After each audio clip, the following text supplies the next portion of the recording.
سبحان الله والحمد لله لا إله إلا الله. السلام علیکم ورحمۃ اللہ وبرکاتہ. محترم سامعین کرام اور ناظرین حضرات، آپ حضرات کے سامنے ایک مختصر مسئلہ لے کر حاضر ہوا ہوں. مسئلہ یہ ہے کہ سلام کا حکم کیا ہے اور سلام کن لوگوں کو کرے اور کن موقع پر سلام کرے، اور تیسرے نمبر پر جو عوام میں غلطیاں ہیں، جو عوام غلط کام کر رہی ہے سلام کرنے میں، اس کے متعلق کچھ مثالیں آپ حضرات کے سامنے بیان کر دوں. پہلے نمبر پر سلام کرنا یعنی السلام علیکم ورحمۃ اللہ وبرکاتہ، اس طرح سلام کرنا یہ سنت ہے، اور سامنے والا جس کو ہم سلام کر رہے ہیں اس کو سلام کا جواب دینا واجب ہے، یعنی وعلیکم السلام ورحمۃ اللہ وبرکاتہ. سلام کرنا تو سنت ہے لیکن سلام کا جواب دینا یہ واجب ہے. یہ سلام کا حکم آپ کے سامنے آ گیا. اب دوسرے نمبر پر آتا ہے کہ ہم کن لوگوں کو سلام کریں. یہ ایک لمبا یعنی ایک سوال ہو سکتا ہے کہ بھائی کوئی کھانا کھا رہا ہو، کوئی پی رہا ہو، کوئی تلاوت کر رہا ہو، کوئی وضو کر رہا ہو، کوئی آپس میں ایک دوسرے سے بات کر رہا ہو.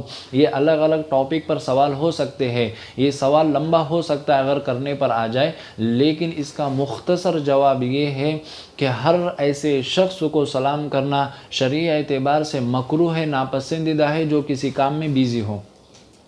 اب چاہے وہ تلاوت کر رہا ہو، چاہے وضو کر رہا ہو، چاہے کھانا کھا رہا ہو یا پانی پی رہا ہو یا آپس میں ایک دوسرے سے بات کر رہے ہو، تو ہم نے ایک اصول ذہن میں رکھ لیا کہ ہمیں ان لوگوں کو سلام کرنا مکروہ ہے، ناپسندیدہ ہے جو کسی کام میں مصروف ہو.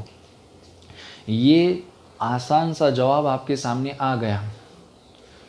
اب تیسرے نمبر پر آتا ہے کہ عوام میں کچھ غلط طریقے جو ہے وہ سلام کے متعلق پھیلے ہوئے ہیں. نمبر 1، یعنی آپس میں جب ہم سلام کرتے ہیں تو دیکھتے ہیں کہ اپنے گردن کو، اپنے چہرے کو ہلاتے ہیں، یعنی یہ اشارہ کرتے ہیں کہ ہم سلام کر رہے ہیں، جبکہ زبان سے الفاظ ادا نہیں ہوتے. یہ ایک غلط طریقہ ہے، یعنی بس چہرہ ہلاتے ہیں، یعنی زبان سے الفاظ تو سلام کے نہیں کہتے، بس چہرہ ہلاتے ہیں. یہ شرعی اعتبار سے غلط طریقہ ہے، شریعت میں اس کی اجازت نہیں ہے. اور دوسرا طریقہ عوام میں یہ پھیلا ہوا ہے کہ ہاتھ کے ذریعے اشارہ کرتے، یعنی السلام علیکم، جبکہ زبان سے الفاظ نکلتے نہیں ہیں. یہ دو طریقے. اب تیسرا طریقہ، ہم الگ الگ جب ہم جاتے ہیں دوسرے گاؤں میں یا دوسرے جب ضلعوں میں یا پھر دوسرے جگہ کہیں جاتے ہیں، تو اسی طرح ہم جو گئے تھے حیدرآباد میں پڑھنے کے لیے، آپ کو ایک تجربے کی بات بتانا چاہتا ہوں. جب غلط طریقے عوام میں آتے ہیں تو اس کا کیا اثر پڑتا ہے، یعنی ایک مذاق بن کے رہ جاتا ہے. تو یہ ہنسی کا ایک واقعہ ہے، یعنی میرے ساتھ پیش آیا. یہ مختصر واقعہ آپ حضرات کو سنا دو. جب ہم حیدرآباد میں پڑھتے تو ایک شخص آیا. ہم نے اکثر جگہوں پر دیکھا ہے کہ جب کوئی سائل یا فقیر مانگنے آتا ہے تو وہ کہتا ہے کہ دینا بابا، کچھ دینا اللہ کے نام پر، تو اس طرح ہاتھ اٹھا کر مانگتا ہے. تو حیدرآباد میں جب ہم پڑھتے تھے تو حیدرآباد کا سلام آپ دیکھو گے کہ آدمی جتنا بڑا ہوگا، یعنی جتنے پیسے والا ہوگا، اتنا ہی بڑا آدمی حیدرآباد کا اپنے ہاتھوں کو نیچے سے لے کر جا کر یوں سلام کرتا ہے، السلام علیکم. یعنی حیدرآبادی سلام مشہور ہے، آپ نے سنا ہوگا یا پھر دیکھا ہوگا. تو وہاں یہ غلط طریقہ رائج ہے حیدرآباد میں کہ یوں نیچے سے ہاتھ لے کر یوں سلام کرتے ہیں. تو ہم جا رہے تھے عصر کے بعد، تو ایک شخص آیا تو اس نے ہم کو یوں کہا السلام علیکم. آواز تو نہیں، بس یوں اشارہ کرا. تو ہم نے جو ہے جیب میں سے پیسے نکال کر اس کو دے دیا.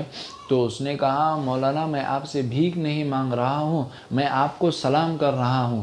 تو ہم نے کہا بھائی یہ کون سا طریقہ ہے ایسے کر کے سلام کرتے ہیں؟ ایسا تو ہمارے یہاں پر فقیر اور سائل بھیک مانگتے اس طرح اشارہ کر کے.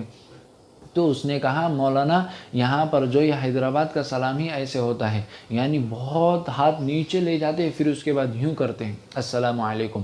دیکھو یہ طریقہ بدلنے کی وجہ سے، غلط طریقہ جب لوگوں میں پیدا ہونے کی وجہ سے یہ نوبت آئی کہ وہ سلام کر رہا ہے لیکن ہم اس کو جو ہے فقیر سمجھ کر پیسے دے رہے ہیں. تو یہ غلط طریقے، 3 طریقے آپ کے سامنے آ گئے. ایک تو چہرہ ہلاتے ہیں، ایک تو ہاتھ کے ذریعے اشارہ کرتے ہیں، یا پھر جو ہے الگ الگ جگہوں پر جو طریقے رائج ہے جیسا حیدرآباد کی میں نے مثال دیا. تو یہ غلط طریقے، شریعت میں اس کی کوئی اجازت نہیں ہے. تو یہ 3 چیزیں آپ کے سامنے آ گئی. سلام کا حکم آ گیا، سلام کن لوگوں کو کرے اور اس کے بعد جو ہے وہ غلط طریقے جو عوام میں رائج ہے وہ آپ کے سامنے آ گئے۔ ایک آخری مسئلہ آپ حضرات کے سامنے بیان کر دوں۔